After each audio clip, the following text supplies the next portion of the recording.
Isso mesmo, é o momento do nosso bate-papo e nós estamos no mês de março, que é o Março Mulher. Celebramos o dia 8 de março, Dia Internacional, mas o mês inteiro é para a gente pensar sobre a saúde também da população feminina.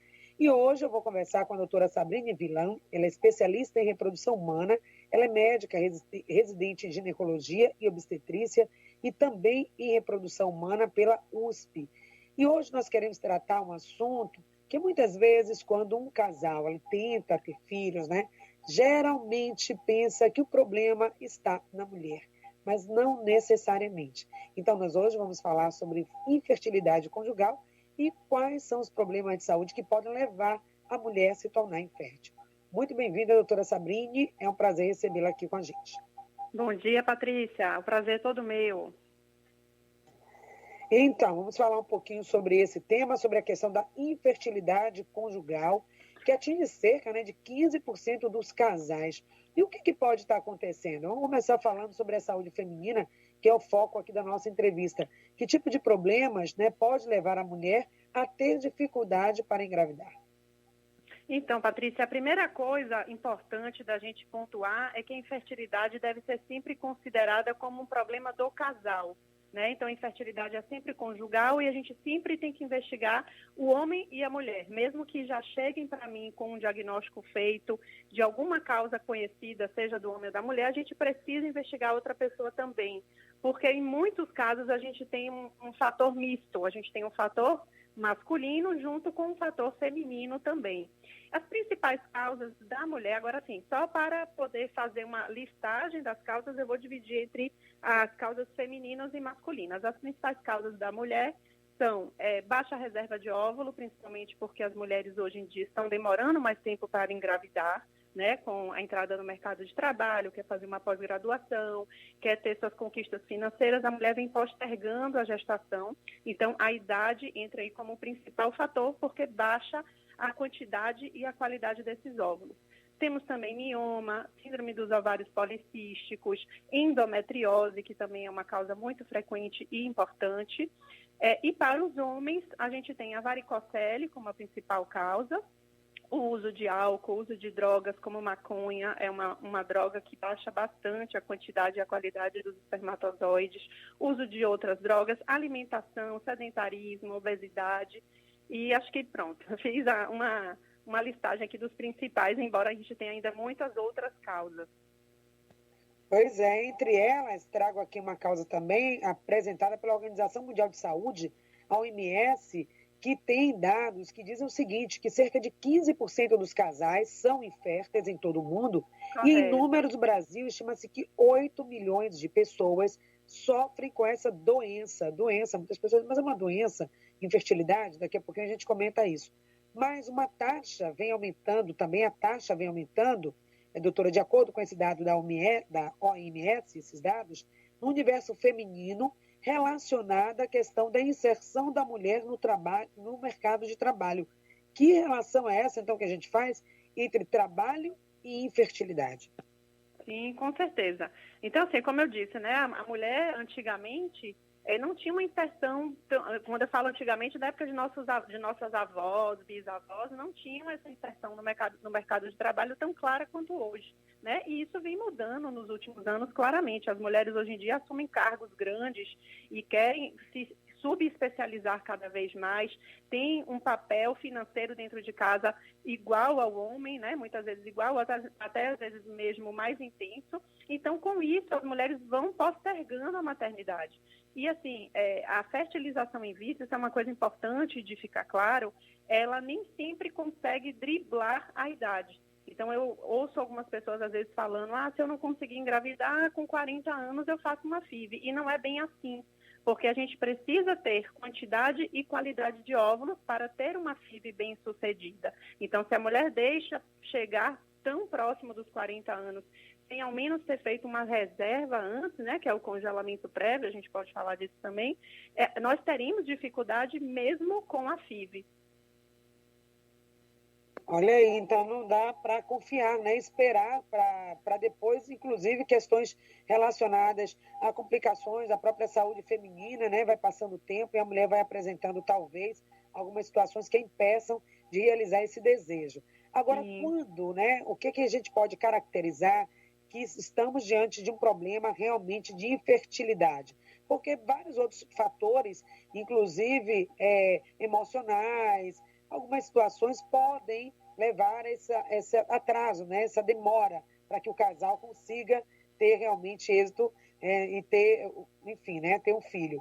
Mas quando que a gente pode dizer, não, esse casal, essa pessoa, né, essa pessoa tem problema de infertilidade? Certo. Então, assim, você falou aí um ponto importante sobre a questão emocional, né? Eu queria só tocar um pouco nesse assunto, que é muito frequente no meu dia a dia. As pacientes reclamam que ouvem das pessoas, relaxa que você é engravida. Você não está engravidando porque você está muito estressada. Então, assim, de fato, o fator emocional pode levar a algum grau de ausência de ovulação e pode acabar postergando um pouco a gestação, mas isso não é de toda uma verdade e é uma coisa muito difícil de ser ouvida por quem está tentando engravidar e não consegue. Então, essa é a primeira coisa que eu queria derrubar, esse mito de que a estressada não está engravidando. Muitas vezes aquela mulher está com um problema, né, está com uma doença, seja ela ou seja o marido, com alguma alteração que não está permitindo a gestação e está atribuindo a isso, está atribuindo o estresse a essa infertilidade. Quando a gente considera infertilidade, Patrícia, a partir de 1 ano tentando, para mulheres com menos de 35 anos, e para mulheres a partir de 35 anos, a gente considera a partir de 6 meses de tentativa sem sucesso. Então, menos de 35 anos a partir de 1 ano, passou dos 35 anos, a gente já considera a partir de 6 meses.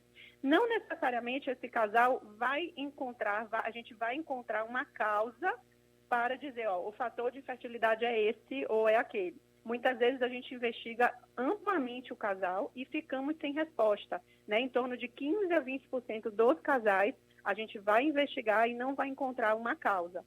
O que não quer dizer que ela não exista, né? Pode ser que ainda a medicina não tenha avançado ainda para todas as possibilidades, mas aquele casal precisa de tratamento mesmo a gente não encontrando uma causa, porque já está tentando há um longo período sem conseguir. Pois é, então são vários fatores, né, para essa questão da inabilidade, né, doutora, de engravidar. Então tem que esperar realmente esse prazo e observar realmente as características, né, que você comentou, inclusive de idade, para poder ter esse diagnóstico fechado. Agora, o que muitas pessoas, você falou dessa questão do sofrimento, né, emocional que as mulheres passam, mulheres e homens, mas talvez pese mais sobre o ombro das mulheres essa questão, porque fica aquela, mas você está tensa, é porque você não está, enfim. E ela se sente cada vez mais responsável e pressionada.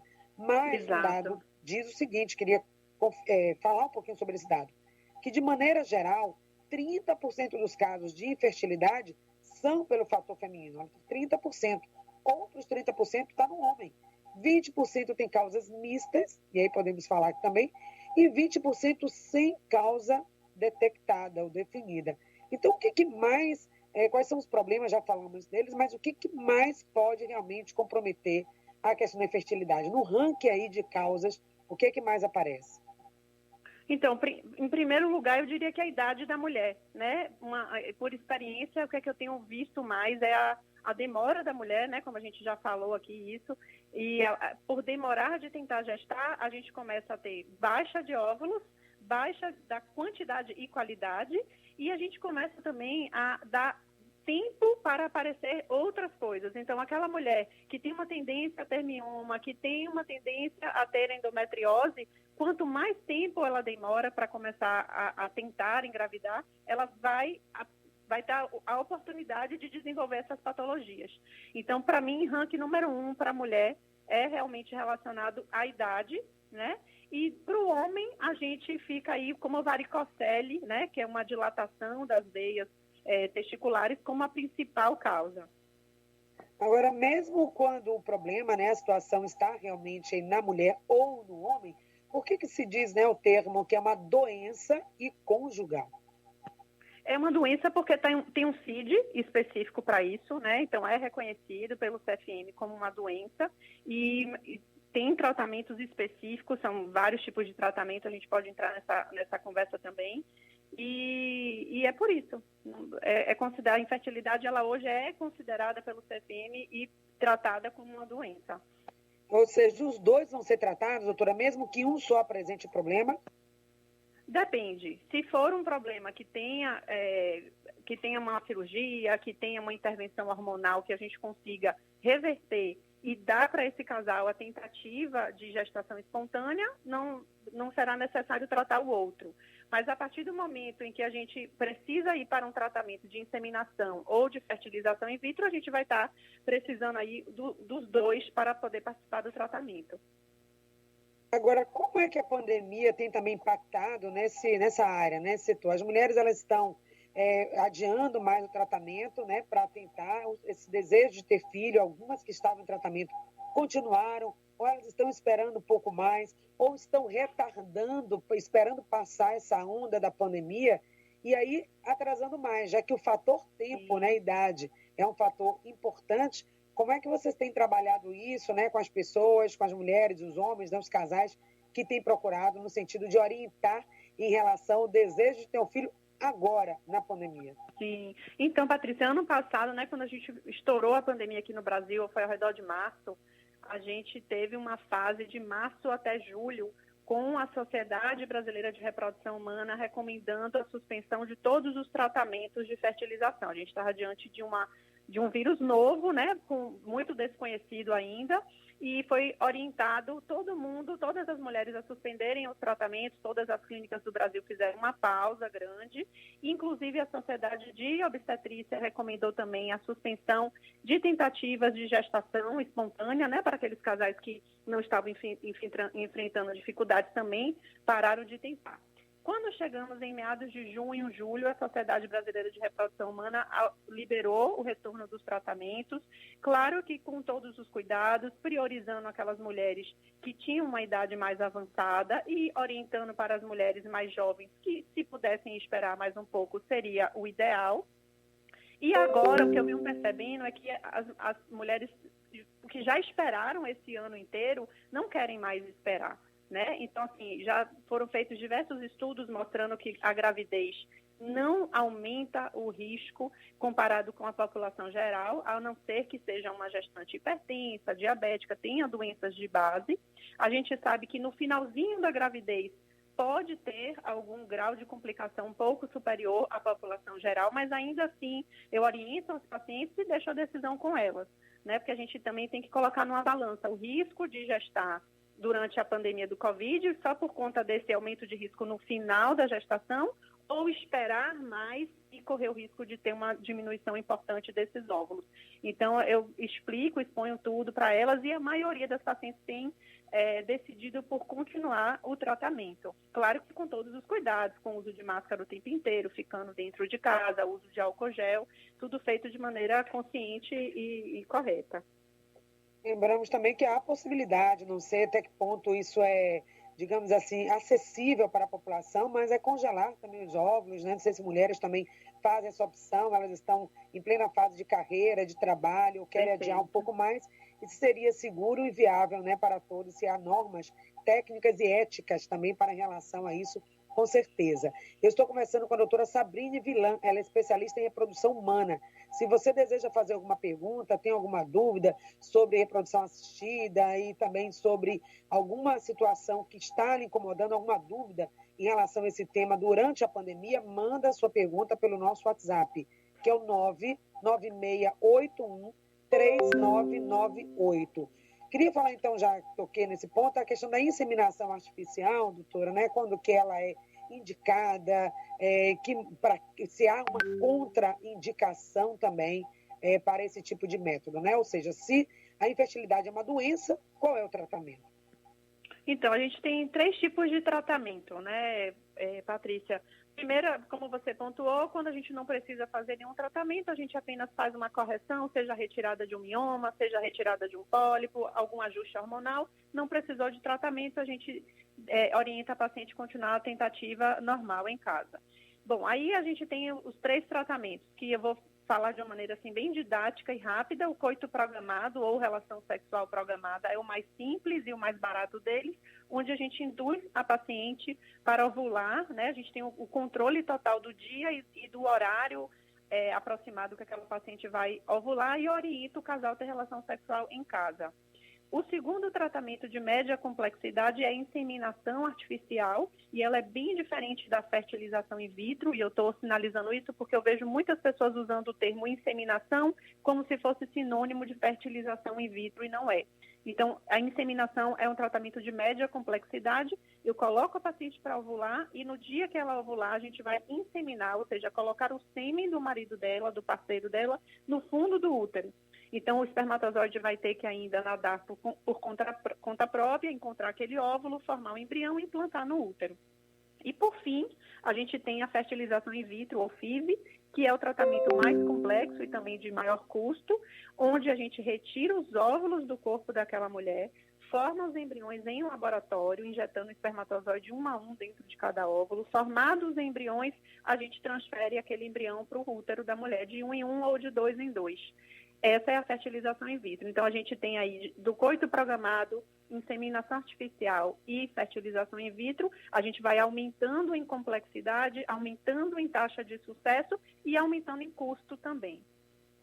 Doutora, começa também a circular, né, nas redes sociais, informações, também até por meios convencionais, que não é fake news, mas, enfim, notícias que circulam de pessoas, casais, pessoas que estão recorrendo ao método da fertilização caseira, né? E várias pessoas colocando, né, fazendo vídeos ou passando informações de que fizeram, que deu certo ou que não deu certo. Então, claro que sempre tudo tem um risco, né? Até mesmo nos tratamentos convencionais pode ter algum tipo de complicação para as mulheres. Mas nesse caso específico, qual o alerta que vocês, profissionais da área, podem fazer à comunidade? E o que seria, né, esse método? Então, a inseminação caseira, a gente tem que alertar a população dos riscos, né? Tanto dos riscos médicos, quanto dos riscos legais também, que vão estar relacionados a essa inseminação caseira. Então, a inseminação caseira, Patrícia, é quando mulheres com dificuldade de engravidar, então, geralmente com uma alteração do espermograma do marido, né? Procuram doadores, né, por meio de internet ou conhecidos até que querem fazer essa doação e pegam esse sêmen e colocam dentro do útero, ou às vezes até mesmo no fundo da vagina, esperando uma gestação, no dia que está ovulando. Isso é o que eu imagino que deva ser feito. O que a gente tem de implicação com isso, né? Primeiro, a gente não sabe dizer a procedência desse sêmen. A mulher está correndo o risco de contrair alguma doença sexualmente transmissível, hepatite B, hepatite C, HIV. Então, a gente não sabe a procedência. Quando a gente faz um tratamento de inseminação artificial ou fertilização in vitro, mesmo o casal estando junto, a gente sempre colhe todos os exames de sorologias para a segurança desse casal. Esse seria o primeiro ponto. O segundo ponto é o manuseio do material, né?